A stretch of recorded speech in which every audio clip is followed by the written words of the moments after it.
श्री कृष्ण गोविंद हरे मुरारी, हे नाथ नारायण वासुदेवो। श्री कृष्ण गोविंद हरे मुरारी, हे नाथ नारायण वासुदेवो। श्री कृष्ण गोविंद हरे मुरारी, हे नाथ नारायण वासुदेवो। करबोर गौरम करुणावतारम, संसार सारं भुजगेन्द्रहारं, सदा वसन्तं हृदयारविन्दे, भवां भवानी सहितं नमामि। त्वमेव माता च पिता त्वमेव, त्वमेव बन्धो च सखा त्वमेव, त्वमेव विद्या द्रविणं त्वमेव, त्वमेव सर्वं मम देव। प्रेम तो बोलो विष्णु भगवान की जय। आज चैत मास के कृष्ण पक्ष की पाप मोचनी एकादशी सभी मनोवांछित फल को प्राप्त करने वाली, पाप को निवारण करने वाली और धर्म को उत्थान करने वाली।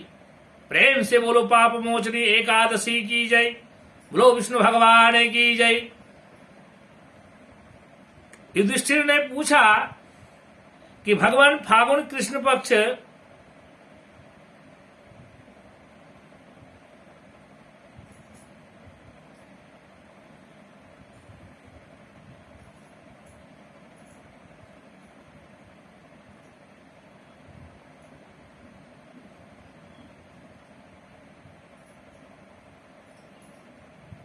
चैत मास के युधिष्ठिर ने पूछा कि भगवान फागुन शुक्ल पक्ष की आमले की एकादशी का महात्म्य मैंने सुना। अब आप चैत शुक्ल कृष्ण पक्ष की एकादशी का क्या नाम है यह बताने की कृपा कीजिए। भगवान श्री कृष्ण बोले, राजेंद्र, मैं इस विषय में एक पापनाशक उपाख्यान सुनाता हूं, जिसे चक्रवर्ती नरेश मानघाता के पूछने पर महर्षि लोमस ने कहा था। मानघाता बोले, भगवान, मैं लोगों के हित के हित की इच्छा से मैं ये सुनना चाहता हूं कि चैत कृष्ण पक्ष में किस नाम की एकादशी होती है, उसकी क्या विधि है तथा उसके किस फल की प्राप्ति होती है। कृपया करके आप हमें बताएं।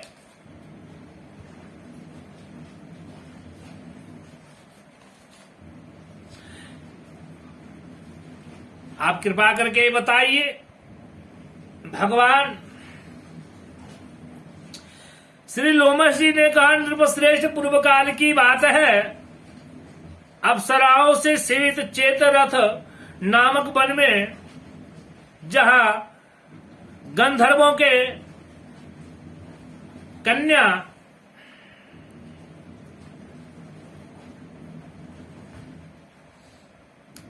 की कन्याएं अपने किन्नरों के साथ बाजे बजाते हुए विहार करती है। मंजू घोषा नामक अप्सरा मुनिवर मेघावती को मोहित करने के लिए गई। वे महर्षि उसी वन में रहकर ब्रह्मचर्य का पालन करते थे। मंजू घोषा मुनि के भय से आश्रम से कुछ 1 कोस के दूरी पर ही ठहर गई और सुंदर ढंग से बीना बजाती हुई मधुर गीत गान गाने लगी। मुनि श्रेष्ठ मेघावी घूमते हुए उधर जा निकले और उस सुंदरी अप्सराओं को इस प्रकार गान करते हुए देखकर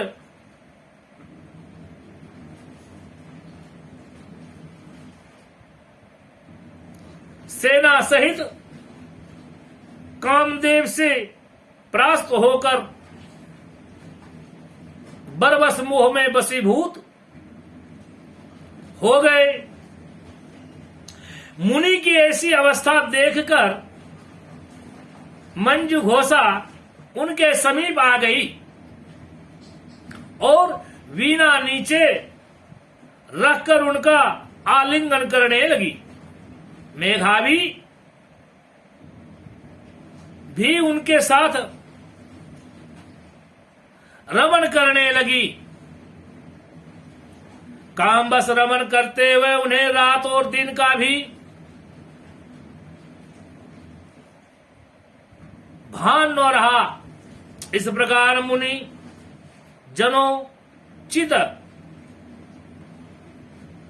सदाचार लोप करके अप्सराओं के साथ रमन करते करते उन्हें बहुत दिन व्यतीत हो गए।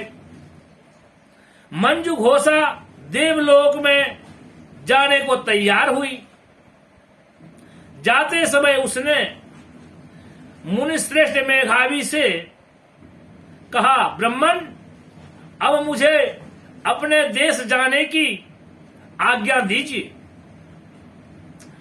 मेघावी बोले, देवी, जब तक सवेरे की संध्या न हो जाए तब तक मेरे पास ही रहो, ठहरो। अप्सरा ने कहा, मुनिवर, अब तक न जाने कितनी संध्या चली गई, मुझ पर कृपा करके बीते हुए समय का विचार तो कीजिए। लोमशी कहते हैं, राजन, अप्सराओं की बात सुनकर मेघावी के नेत्र आश्चर्यजनक चकित हो उठे। उस समय उन्होंने बोलते हुए समय का हिसाब लगाया तो मालूम हुआ कि उसके साथ रमन 57 वर्ष व्यतीत हो गए।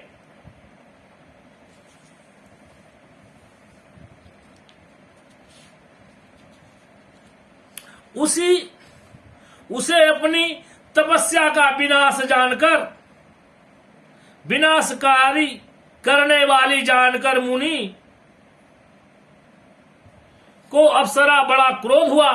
उन्होंने श्राप देते हुए कहा, पापनी, तू पिचासी हो जा। मुनि के श्राप से दग्ध होकर वह विनय से नतमस्तक हो बोली, विप्रवर, मेरे श्राप का उद्धार कीजिए।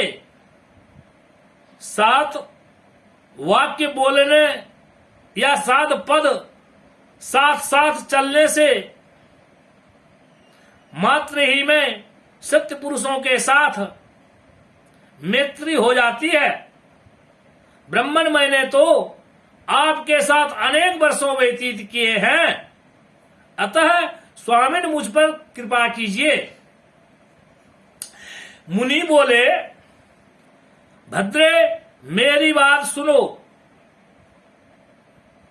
यह श्राप से उद्धार करने वाली है, क्या करूं? तुमने मेरी बहुत बड़ी तपस्या नष्ट कर डाली है।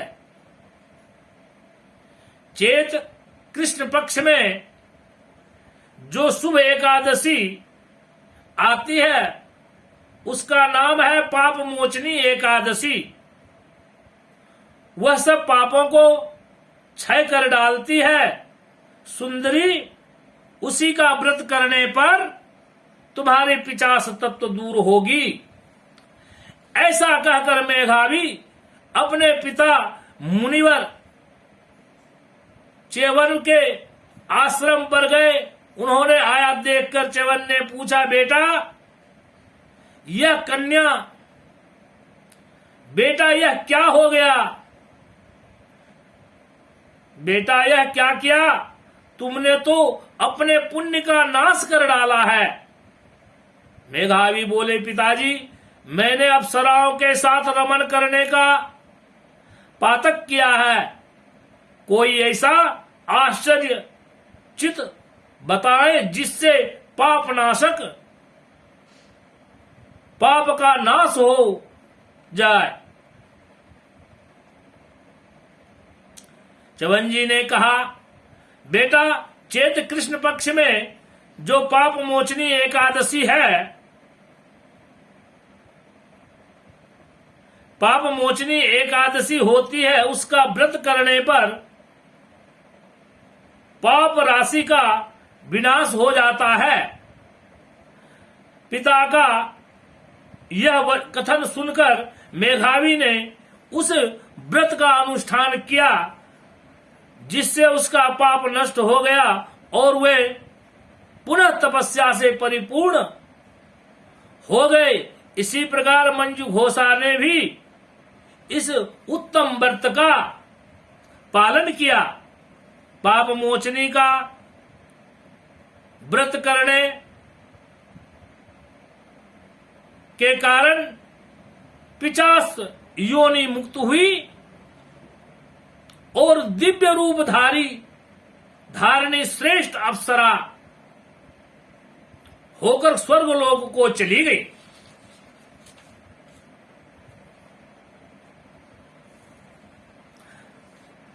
स्वर्गलोक को चली गई। राजन, जो श्रेष्ठ मनुष्य पाप मोचनी एकादशी का व्रत करते हैं उनका सारा पाप नष्ट हो जाता है। इसको पढ़ने और सुनने से सहस्त्र गौदान का फल मिलता है। ब्रह्म हत्या, स्वर्ण की चोरी, सुरापान और गुरु पत्नी का गमन करने वाले महापातक की भी इस व्रत के करने से पाप मुक्त हो जाते हैं। यह व्रत बहुत पुण्य देने वाला है, पुण्यमय है।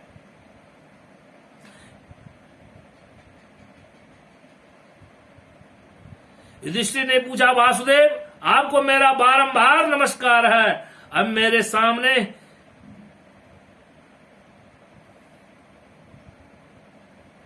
श्री कृष्ण गोविंद हरे मुरारी, हे नाथ नारायण वासुदेवो।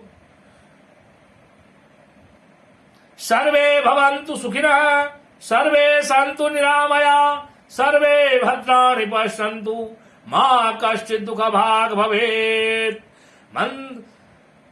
मंत्रास्था सफला सन्तु, पूर्णा सन्तु मनोरथा, शत्रूणां बोधेनाशस्तु, मित्राणां मोदयास्तवः। ओम स्वस्ते, ओम स्वस्ते, ओम स्वस्ते। श्री राम जय राम।